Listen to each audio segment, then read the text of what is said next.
ٹھیک ہے. کئی لوگ ہیں وہ کہتے ہیں جناب آپ بخاری سے ہمیں نماز پڑھنے کے طریقے پہ حدیث دکھا رہے ہیں, آپ 1000 حدیثیں بھی دکھا دیں, ہم تو اپنے بزرگوں کے طریقے کو نہیں چھوڑیں گے. پھر ہماری مجبوری ہوتی ہے کہ جن بزرگوں کے اوپر ان کا تکیہ ہے نا, ان کا بھی صحیح کریکٹر جو ان کی کتابوں سے ثابت ہوتا ہے نا, وہ پبلک کے سامنے رکھ دیتے ہیں کہ یہ ہے جی, ان کے اوپر آپ تکیہ کر کے قرآن و سنت کو جھٹلا رہے تھے جنہوں نے اپنے ناموں کے کلمے پڑھوائے ہوئے ہیں, ان لوگوں پہ آپ کا تکیہ تھا. اب دیکھ لیجئے, ان کے اوپر تکیہ کرنا ہے تو جن لوگوں کو کلمہ ہی نہیں آتا صحیح, انہوں نے آپ کی آخرت کا فیصلہ کرنا ہے. اور اس میں یہ بھی یاد رکھیے گا, میں ہمیشہ جب بھی یہ ڈسکشن کرتا ہوں تو میں یہ کہتا ہوں کہ ہم کتابوں کی بات کر رہے ہیں, شخصیات کی نہیں. لیکن اس کا یہ مطلب بھی کوئی نہ لے, کسی کو شیطان اگر یہ وسوسہ دلائے کہ میں ان شخصیات کے بارے میں کوئی حسن ظن رکھتا ہوں, قطعاً نہیں, بالکل نہیں. اس کی وجہ یہ ہے کہ جن کا تعارف ہم تک اس حالت میں پہنچا ہے, اگر ہم ان کے بارے میں حسن ظن رکھ لیں, جبکہ ان کا تعارف بھی ہم تک ایسا پہنچ چکا ہے کہ ان کی کتابوں میں گستاخیاں ہیں, اور وہ گستاخی رسول قیامت والے دن نکلے تو ساڑھی پھینٹی لگ جانی ہے. تو ہم درمیان میں ہیں, نہ تو ہم ان کو اچھا سمجھتے ہیں ان کتابوں کی وجہ سے, اور نہ ان پہ گالی گلوچ کے قائل ہیں, اس لیے کہ وہ مر چکے ہیں اور مرے ہوئے بندے پہ گالی نہیں کی جا سکتی. اور دوسرا, ہمیں نہیں پتا ان کی کتابیں تبدیل ہو گئی ہوں, لیکن یہ بھی ہم باچے خانی نہیں کرتے ہیں کہ جی یقیناً تبدیل ہو گئی ہیں, وہ تو بڑے چنگے سن, نہ یہ بھی سانوں کو نہیں پتا. کل کو 1000 سال بعد لوگ کہیں گے جی غلام احمد قادیانی بھی بہت اچھا تھا, یہ تو بس لوگوں نے تعریف کر دی ہے. 1000 سال چھوڑ دیں, ابھی یہ 100 سال پورے نہیں ہوئے غلام احمد قادیانی کو, آلموسٹ تقریباً 100 سال ہوئے ہیں. تو قادیانیوں میں 2 گروہ بن چکے ہیں, آپ کو پتا ہے, ایک لاہوری فرقہ ہے اور ایک قادیانی ہے جو احمدی کہتے ہیں اپنے آپ کو. احمدیوں کا عقیدہ ہے کہ وہ مسیح موعود بھی ہیں اور امتی نبی بھی ہے, نعوذ باللہ, غلام احمد قادیانی. اور لاہوری گروپ کہتا ہے کہ نہیں نہیں, انہوں نے تو دعوی نبوت کی ہی نہیں, وہ تو مجدد تھے. یہ جو احمدی ان پر جھوٹا الزام لگا رہے ہیں, آپ لاہوری گروپ کے پاس بیٹھے نا تو وہ وکالت کرتے ہیں. تو اب پھر ان کو بھی چاہیے کہ جو اپنے بزرگوں کے بارے میں حسن ظن رکھتے ہیں, تو لاہوریوں کی بات مانتے ہوئے غلام احمد قادیانی پہ بھی حسن ظن رکھیں, کہ نہیں جی نہیں, ہمارے بزرگوں نے مناظرے کیے تھے, اس کی کتابیں موجود ہیں. تو تمہارے بزرگوں کی بھی کتابیں موجود ہیں, ان میں سب کچھ لکھا ہوا ہے کہ ان کے کیا عقائد و نظریات تھے, تو ہم ان کے بارے میں کیسے حسن ظن رکھ لیں؟ تو ہماری شرافت اس میں ہے کہ ہم خاموشی اختیار کرتے ہیں, نہ ہم ان کو اچھا کہتے ہیں نہ برا. ورنہ اگر آن گراؤنڈ فیصلہ کریں گے تو برائی کا ہی فیصلہ ان کے لیے کریں گے, کیونکہ ہم پابند ہیں ان کتابوں کے, کیونکہ ہم تک جو بات پہنچی ہم اس کے پابند ہیں. ہم قطعاً کسی ایسی چیز کے پابند نہیں ہیں جو تھریٹیکل ہے. جس طرح وہ ہم بخاری مسلم سے حدیث نماز کے طریقے پہ بتاتے ہیں, وہ کہتے ہیں ساڑیاں بھی ایسن لیکن اڑ نہیں رہی ہوں, وہ کتنے ادھر ادھر ہو گئی ہیں. اور بھائی ہم تو اس کے پابند ہیں جو چیزیں ہمارے پاس آئی ہوئی ہیں, ہم ان چیزوں کے پابند ہیں. میں اللہ تعالیٰ کو قیامت الدین نہیں کہہ سکتا کہ یا اللہ میرے پاس جو یہ قرآن پہنچا تھا اس میں تو لکھا تھا ایاک نعبد و ایاک نستعین, لیکن جہاں میں نے آنکھ کھولی تھی وہاں سارے ہی جو ہے وہ اپنے اپنے بزرگوں کو مدد کے لیے پکارتے تھے, تو اس لیے مجھے یہ آیت نہیں سمجھ آ سکی. تو اللہ تعالیٰ کہے گا کہ اللہ کے بندے, تو اس چیز کا پابند تھا جو تیرے پاس آئی تھی, نہ کہ ان چیزوں کا جو ساری تھریٹیکل تھی. سن سنا کے سننی ٹنی, بھوکش مسلمان نہیں ٹنی.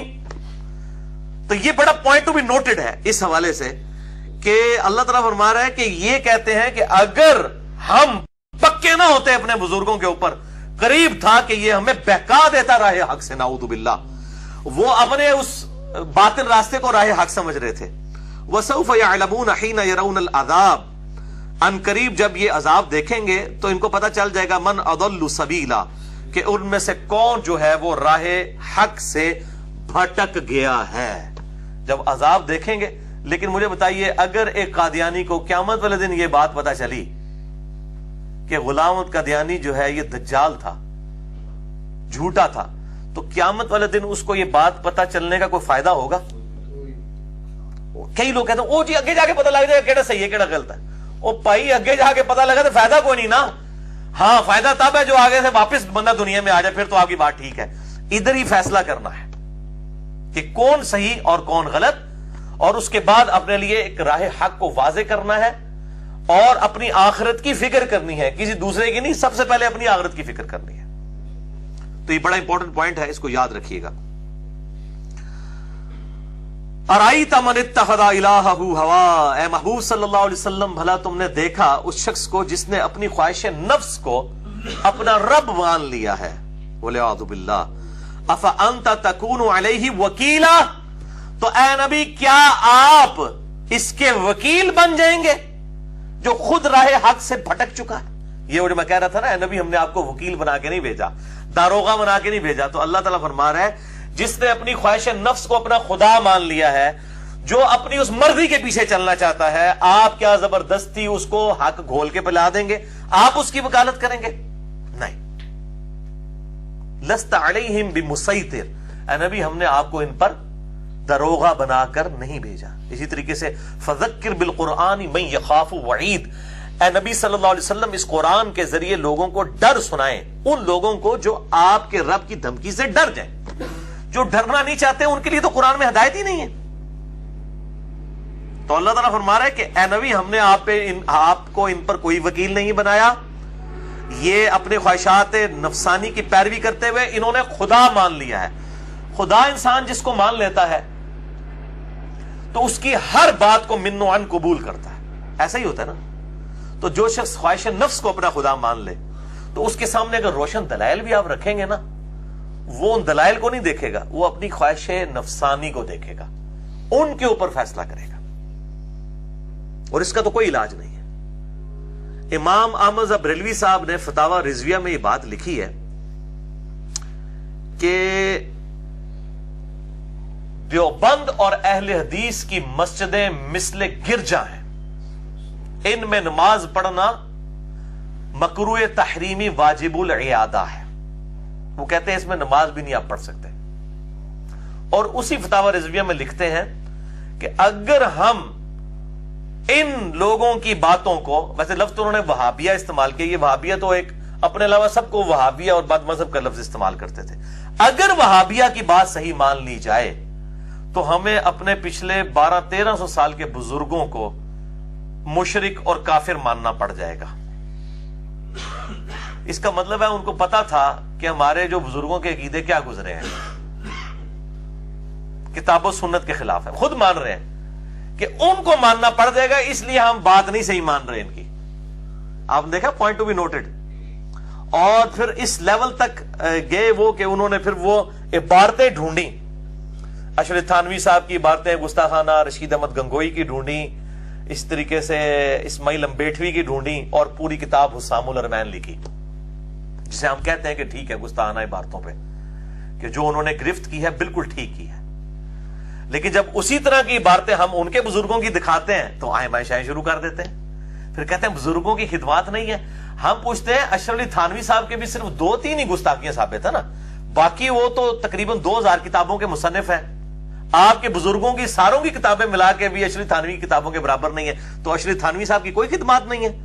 ان کو تو آپ کا مکتبہ فکر ایک لمحہ نہیں لگاتا کافر، گستاخ رسول اور پتہ نہیں کیا کچھ گندی گالیاں دیتے ہوئے، ایک لمحہ نہیں لگاتے، کیونکہ وہ دوسرے مکتبہ فکر سے ہیں. تو ان کی بھی تو 1-2 عبارتیں ہی ہیں نا. تو آپ کے بزرگوں کی اگر 1-2 عبارتیں لکھی ہیں، نکلی ہیں، تو کہتے ہیں جی غلطی ہو گئی ہے، باقی خدمات دیکھیں.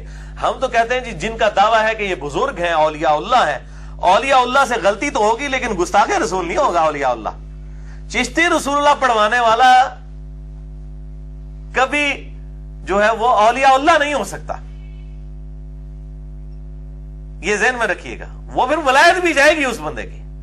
اگر آپ کتابوں کو غلط کہیں گے پھر پرسنالٹیز بھی نہیں ہے. پھر ان پرسنالٹیز کے ہمیں کوئی حوالے نہ پیش کرے کہ جی ہاں جی فلاں جگہ انہوں نے تو یہ لکھا ہے. نہیں، وہ کتابیں ان کی نہیں ہیں، تعریف شدہ ہیں، لہٰذا ان کے حوالے نہ میں ہم پہ کوئی دوسنا اس حوالے سے اس کی ڈالنے کی کوشش کرے. تو میں بار بار اس بات کی کر رہا ہوں، بعض لوگ ہماری دعوت کو نقصان پہنچانے کے لیے یہ پروپیگیٹ کر رہے ہیں کہ میں کوئی ان لوگوں کے بارے میں حسن ظن رکھتا ہوں. نعوذ باللہ من ذالک. میں کسی کے بارے میں اس طرح کا حسن ظن نہیں رکھتا جو مر چکے ہیں. جب تک میرے سامنے نہیں آتے، میرے پاس کتابیں پہنچی ہیں، میں کتابوں پہ ان کی شخصیات کا فیصلہ کروں گا کہ یہ کتابیں اگر ان کی ہیں تو وہ ایسے تھے، اور اگر یہ کتابیں ان کی نہیں ہیں تو میں ان کو ولی کہاں سے ماننے کے لیے تیار ہو جاؤں، کیونکہ کتابیں تو تعارف تھی. پھر تو مجھے تو نہیں پتا وہ کس کے ولی تھے، ہمیں نہیں پتا. ہم خواہ ان کو ولایت کا سرٹیفکیٹ دے دیں. اگر ہم ان کو گستاخ رسول کا سرٹیفکیٹ نہیں دے رہے تو ولایت کا سرٹیفکیٹ دینا اس سے بڑا جرم ہے. حالانکہ یہ گستاخی کا اگر کوئی سرٹیفکیٹ دے دے تو یہ بچنا والا معاملہ ہے، یہ میں آپ کو بتا دوں. یہ پھر بھی سیف سائڈ ہے اور اس کے اوپر گرفت بھی کوئی نہیں ہے. ہم تو اس کے پابند ہیں جو ہم تک بات پہنچی. یہ بات بڑی انپورٹنٹ ہے. کتاب الادب چیپٹر میں امام بخاری ایک حدیث لے کے آئے ہیں. ابن ابی بلتا نے، جو کہ بڑی لمبی حدیث ہے، اس نے غداری کر دی تھی نبی صلی اللہ علیہ وآلہ وسلم کے ساتھ، اور کفار مکہ کو یہ بات پہلے ہی بتا دی تھی کہ نبی صلی اللہ علیہ وآلہ وسلم تم پر چڑھائی کرنے آ رہے ہیں، اور ایک خط لکھ کے بھیجا اور کہا کہ اس کے بدلے میں تم سے یہ چاہتا ہوں کہ تم جو ہے نا میرے اہل و عیال جو مکے میں ہے نا ان کا خیال رکھنا، چونکہ میں نے مخبری کر دی آپ صلی اللہ علیہ وآلہ وسلم کی، اس کے بدلے میں تم میرے ساتھ یہ حسن سلوک کرنا۔ اچھا، اب یہ خط ایک عورت لے کے جا رہی تھی، مولا علی علیہ السلام کو نبی علیہ السلام نے بھیجا کہ جاؤ علی، فلاں ایک عورت ایک قافلے میں ہے، اس کے پاس یہ خط موجود ہے، وہ لے آؤ۔ اللہ تعالیٰ نے آپ کو بتا دی یہ بات۔ پہنچے وہاں پر، اس عورت کو پکڑ لیا اور کہا کہ وہ خط دو۔ اس نے کہا خط نہیں ہے، پوری تلاشی کی، خط نہیں نکلا۔ تو سیدنا علی نے کہا کہ ہمیں اگر تیرے کپڑے بھی اتروانے پڑے تو ہم اتاریں گے، کیونکہ ہمیں جس شخص نے خبر دی ہے نہ وہ جھوٹا ہے، اور جس نے اس شخص کو خبر دی ہے یعنی اللہ نے اپنے نبی کو، نہ وہ جھوٹا ہے صلی اللہ علیہ وآلہ وسلم۔ پھر اس نے جب دیکھا نا اب تو معاملہ پھنس گیا، اس نے اپنا جوڑا کھولا، اس جوڑے میں سے وہ خط نکل آیا، وہ لے کر آئے، نبی صلی اللہ علیہ وآلہ وسلم کے سامنے پیش کیا۔ اصحاب کو پتہ چل گیا یہ تو ابن ابی بلتا نے یہ غداری کی تھی۔ سیدنا عمر نے تلوار نکالی، انہوں نے کہا یا رسول اللہ اجازت دیں اس منافق کو میں قتل کر دوں۔ بالکل صحیح فتویٰ لگایا۔ نبی کے ساتھ جو غداری کرے اور نبی کا راز لیک کر دے وہ منافق ہی ہے۔ یہ سیدنا عمر نے بالکل فتویٰ ظاہر کے اوپر لگتا ہے، باطن کا معاملہ اللہ کے سپرد۔ ہمارے پاس جو ظاہر میں چیزیں موجود ہیں ہم انہی کے اوپر بات کریں گے۔ نبی صلی اللہ علیہ وسلم فرمایا یہ بدری ہے، اور بدریوں کی اگلی پچھلی خطائیں اللہ تعالیٰ نے معاف کر دی ہیں۔ خطاب بھی فرمایا، یہ نہیں کہا کہ نہیں عمر تو پلیکھا لگا ہے، یہ اندروں کچھ اور نے، ظاہر ہوتے فتویٰ نہ لاؤ، اندروں بہت پہنچے انہیں۔ فرمایا چھوڑ دو، اللہ تعالیٰ نے اگلی پچھلی خطائیں معاف کر دی۔ اور اس کے بعد نبی پر یہ واجب تھا کہ اگر حضرت عمر کا یہ فتویٰ غلط تھا تو ان سے اعلانیہ توبہ کرواتے ہیں، کیونکہ نبی کے سامنے اگر کوئی غلط کام ہو، نبی اس پہ خاموشی اختیار کرے تو وہ دین کا حصہ بن جاتا ہے۔ لیکن آپ ساری احادیث اٹھا کے دیکھ لیں، بخاری کے اس کے سارے طریق، باقی کتابوں میں کہیں نہیں ملتا کہ آپ صلی اللہ علیہ وآلہ وسلم نے سیدنا عمر سے کہا ہو کہ عمر تو نے ایک بدری صحابی کو منافق کہا ہے۔ اور صحیح مسلم کی حدیث ہے کہ جو کسی کو کافر کہتا ہے، اگر وہ کافر نہیں تو فتویٰ اس کی طرف لوٹ آتا ہے، اب چونکہ یہ منافق نہیں تھا، یہ بدری تھا، لہذا تو نے اس کے اوپر فتویٰ لگایا، یہ فتویٰ تیرے اوپر واپس آ گیا، اب تو خود منافق ہو چکا ہے، اب تو توبہ کر۔ کہیں نہیں ملے گا۔ کیوں؟ کہ سیدنا عمر کا فتویٰ بالکل ٹھیک تھا۔ فتویٰ تو ظاہر کے اوپر لگتا ہے۔ اسی لیے صحیح بخاری میں یہ حدیث ہے، کتاب الشہادات چیپٹر میں سیدنا عمر نے کہا جب تک نبی علیہ السلام ہم میں موجود تھے، ہم سے کوئی غلط بیانی کرتا تھا، اللہ تعالیٰ وحی کے ذریعے ہمارے نبی کے ذریعے ہمیں بتا دیتا تھا۔ اب ہم لوگوں کے دلوں پہ فیصلہ نہیں کریں گے، ان کے ظاہری اعمال پہ فیصلہ کریں گے۔ اب اگر کوئی ہمارے ساتھ کوئی ایسی ہینکی پینکی کا معاملہ کرے گا، ہم اس کو قطعاً یہ گنجائش نہیں دیں گے کہ یہ اندر سے صحیح ہے، ہم اس کے ظاہر کے اوپر فتویٰ لگائیں گے، کیونکہ اب نبوت کا سلسلہ ختم ہو چکا ہے۔ اب ہم کسی کی یہ چیز نہیں دیکھیں گے نہیں جی یہ تو بہت اچھا آدمی ہے جی، یہ تو غلط ہو ہی نہیں سکتا، نہیں، اب وہ جو اس کا سامنے ظاہر نظر آ رہا ہے اسی کے اوپر فتویٰ لگے گا، کیونکہ یہ صرف نبی کو اختیار ہوتا ہے، وہ اللہ کی وحی کی وجہ سے کہ اللہ کا اپنے نبی کو وحی کے ذریعے بتا دیتا ہے کہ یہ معاملہ یوں نہیں یوں ہے۔ بلکہ بخاری و مسلم کے متفق علیہ حدیث ہے، آپ صلی اللہ علیہ وسلم تو اس سے بھی ایک سٹیپ آگے گئے ہیں۔ آپ نے فرمایا دیکھنا تم میں سے بعض اوقات کوئی شخص چرب زبان ہوتا ہے اور وہ نہ حق چرب زبانی کے ذریعے میرے پاس جب مقدمہ لے کے آتا ہے تو فیصلہ اپنے حق میں کروا لیتا ہے، حالانکہ اسے پتا ہوتا ہے کہ وہ غلط ہے۔ تو دیکھنا اگر میں اس وجہ سے ظاہری دلائل کو دیکھ کے کسی کے حق میں فتویٰ دے دوں اور اس کے حق میں فیصلہ دے دوں اور وہ ہو نہ حق، اس کو تو پتا ہے کہ اس غلط وہ ہے، تو ایسا شخص، اور اس میں آگے الفاظ ہے کہ میں بھی ایک انسان ہوں، میں جو کچھ سامنے دیکھتا ہوں اس کے مطابق فیصلہ کرتا ہوں۔ یعنی ہر وقت تو وہی نہیں نازل ہوتی تھی نا، کسی خاص معاملے میں ہو جاتی تھی، بعض اوقات اس کو چھوڑ دیا جاتا تھا، اس لیے پھر جب بعض اوقات جب چھوڑ دیا جاتا تھا اس میں پھر بعد میں وہی نازل ہو جاتی تھی، جیسے سورہ توبہ میں ہے کہ آندھا کسی منافق کی قبر پہ آپ نے نہیں جانا، حالانکہ پہلا بھی روکا جا سکتا تھا۔ تو اس طرح کے جب معاملات ہوتے تھے پھر بعد میں منع کر دیا جاتا تھا۔ تو دیکھو میں بھی ایک انسان، اس میں الفاظ ہیں، میرے پاس کوئی چرب زبان آ کے اپنے حق میں فیصلہ کروا لیتا ہے، اور اگر کوئی اس طرح کروا لے گا تو وہ اپنے گھر آگ کا ٹکڑا لے کر جا رہا ہوگا۔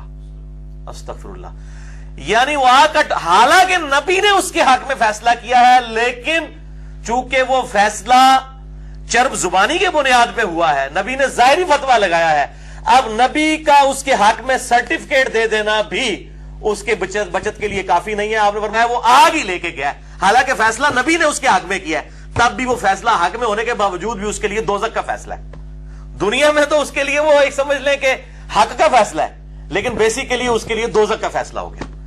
یہ ہے نبی صلی اللہ علیہ وآلہ وسلم کے بارے میں۔ ہم اور آپ کس بات کی مولی ہیں؟ ہم بھی جو ہمارے پاس ظاہری علم، جو ظاہری چیزیں آئیں گی، ہم ان کے مطابق فیصلہ کریں گے کہ ہاں یہ چیزیں ہیں، ان کی بنیاد کے اوپر ہم یہ کہہ رہے ہیں۔ باقی اگر یہ چیزیں ان بزرگوں کی نہیں ہیں تو پھر ٹھیک ہے، وہ اللہ تعالیٰ کے پاس جا چکے ان کا لیکن آپ ان ساری چیزوں کے باوجود آپ ہمیں یہ اس چیز کے اوپر اصرار کرائیں کہ اتنی گستاخانہ عبارتوں کے باوجود ہم ان کی ولایت کا ڈنکا بچانا شروع کر دیں، یا ہم ان کے بارے میں بڑے بڑے اعلیٰ کلمات کہنے شروع کر دیں، تو نہیں، کیونکہ ہم تو فتویٰ ظاہر کے اوپر لگائیں گے۔ تو ہم یہ اس لیے میں باتیں کرتا ہوں کہ اگر اس طرح کی کوئی چیزیں سامنے آتی ہیں تو میرے بھائی مجھے کوئی بندہ اپروچ نہ کرے، اس کی بجائے جو لوگ یہ گستاخانہ کتابیں چھاپ رہے ہیں ان پرنٹنگ پریس والوں کے پاس جائیں، ان علماء کے پاس جائیں کہ جو ان کی کمائی کھا رہے ہیں، ان کے اوپر اپنا ٹائم ضائع کریں، میرے ساتھ ٹائم ضائع نہ کریں، اور پبلک خود فیصلہ کر دے گی کہ حق کیا ہے اور باطل کیا ہے۔ الحمدللہ۔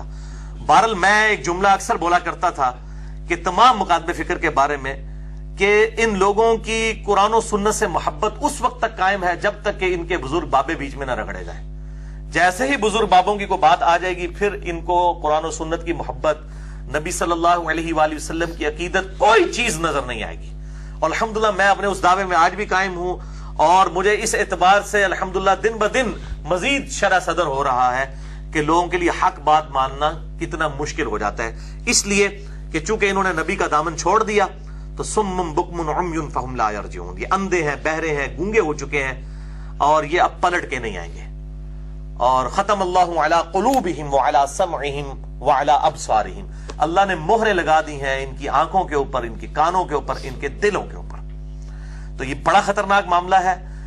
قیامت والے دن اگر کام کسی نے آنا ہے تو امام کائنات سید الاولین والآخرین، شفیع المذنبین، رحمت للعالمین، سیدنا و مولانا امام اعظم محمد رسول اللہ صلی اللہ علیہ وآلہ وسلم کی ذات مبارکہ ہے۔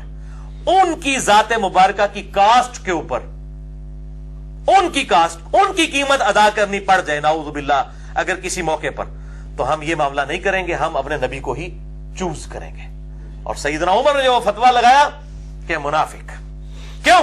اس نے نبی کے ساتھ غداری کی۔ یہ معاملہ بہت خطرناک ہے، لہٰذا یہ اگلے دن بھی ایک بھائی مجھے فون کر کے کہنے لگے کہ جی وہ صحیح بخاری میں حدیث ہے جس نے میرے ولی کے ساتھ دشمنی کی، میرا اس کے خلاف اعلان جنگ ہے۔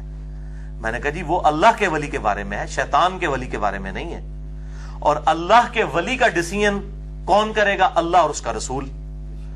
اب اگر آپ سمجھتے ہیں کہ رسول اللہ کے بعد وحی کا سلسلہ جاری ہے اور کسی اور شخص کے اوپر وحی نازل ہوتی ہے اور وہ آپ کو بتاتا ہے کہ اللہ نے اب فلاں کو ولی بنا لیا ہے، جیلم شہر چوں انہیں چن لینے، لاہور چوں انہیں ولی چن لینے، تے اسلام آباد تو انہیں چن لینے، اے تواڈے کول کوئی ہے اگر تو پھر تو ہمارے پاس لیں، تاکہ پھر ہم آپ کے ساتھ پھر ختم نبوت پہ بات کریں گے نا۔ آپ تو ختم نبوت کو نہیں مانتے۔ نبی صلی اللہ علیہ وسلم کے بعد قیامت تک کے لیے کسی شخص کے بارے میں کوئی شخص یہ دعویٰ نہیں کر سکتا کہ اللہ کا ولی ہے یا شیطان کا ولی ہے۔ کیوں؟ صحابہ کرام کو، اہل بیت کو تو گارنٹی نبی کی زبان کے ذریعے مل گئی۔ بعد کے لوگ جو ہیں، کئی ایسے لوگ ہیں، کئی راوی ایسے ہیں جن کو ایک شخص کہتا ہے کہ بہت عظیم راوی تھا، دوسرا کہتا ہے دجال تھا۔ یہ تابعین کی میں بات کر رہا ہوں، آج کے لوگوں کی نہیں، تابعین میں بھی۔ اور آج بھی کئی لوگ ایسے ہیں کہ وہ اگر بریلوی مکتب فکر سے ہیں تو دیوبندی کہتے ہیں شیطان کے ایجنٹ ہیں، اور اگر وہ دیوبندی مکتب فکر سے ہیں تو بریلوی کہتے ہیں یہ گستاخان رسول ہے۔ اس طریقے سے اہل حدیث جو ہیں دونوں کے بزرگوں کے بارے میں، یہ دونوں جو اہل حدیثوں کے بزرگوں کے بارے میں، اہل تشیع انصاروں کے بارے میں، یہ سارے اہل تشیع کے بارے میں کہتے ہیں۔ تو مجھے اکثر لوگ جو ہے نا وہ جب اس طرح فون کر کے پوچھ رہے ہوتے ہیں نا کہ جی آپ جو ہے اس طرح گستاخانہ عبارتوں پہ جو بات کرتے ہیں، تو میں ان کو ہمیشہ یہ کہتا ہوں میں تو اعلیٰ حضرت احمد بریلوی صاحب کے مشن کو آگے لے کے چل رہا ہوں۔ ان کے مشن میں کمزوری تھی کہ انہوں نے خاص ایک مکتب فکر کو ٹارگٹ کیا تھا، ہم نے اس کام کو 4 چاند لگا دیے کہ اسی طرح کی غلطیاں جو باقی بزرگوں میں موجود تھی ہم نے لوگوں کو بتا دی۔ یہ مشن اعلیٰ حضرت کا ہی ہے، امام احمد بریلوی المتوفا